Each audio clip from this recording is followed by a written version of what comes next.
আজ আমি বানাচ্ছি ফুলকপির তেল ঝাল।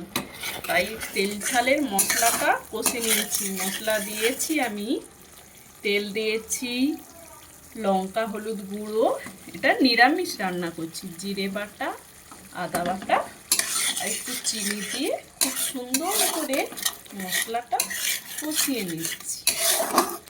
মশলাটা আমার কষানো হয়ে গেছে, দেখো কি সুন্দর তেল ছেড়ে গেছে। এবার আমি ফুলকপি আলুটা দিয়ে দিচ্ছি, দিয়ে আমি কষাতে থাকবো। এবার আমি পরিমাণ মতো লবণ দিয়ে দিচ্ছি, দিয়ে আমি আগে কষাতে থাকবো। সুন্দর করে কষিয়ে নিচ্ছি। রেসিপিটার নাম হচ্ছে ফুলকপির তেল ঝাল।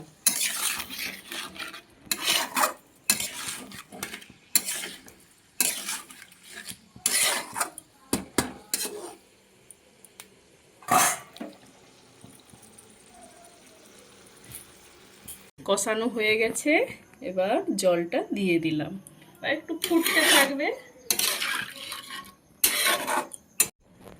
আমি একটু টমেটো সস দিয়ে দিচ্ছি, তোমরা দিতেও পারো নাও দিতে পারো। নামানোর কিছু সময় আগে আমি একটু সানরাইজের গরম মশলা দিয়ে দিচ্ছি। আমার রান্নাটা কমপ্লিট হয়ে গেছে। আমার ফুলকপির তেল ঝালটা রেডি হয়ে গেছে।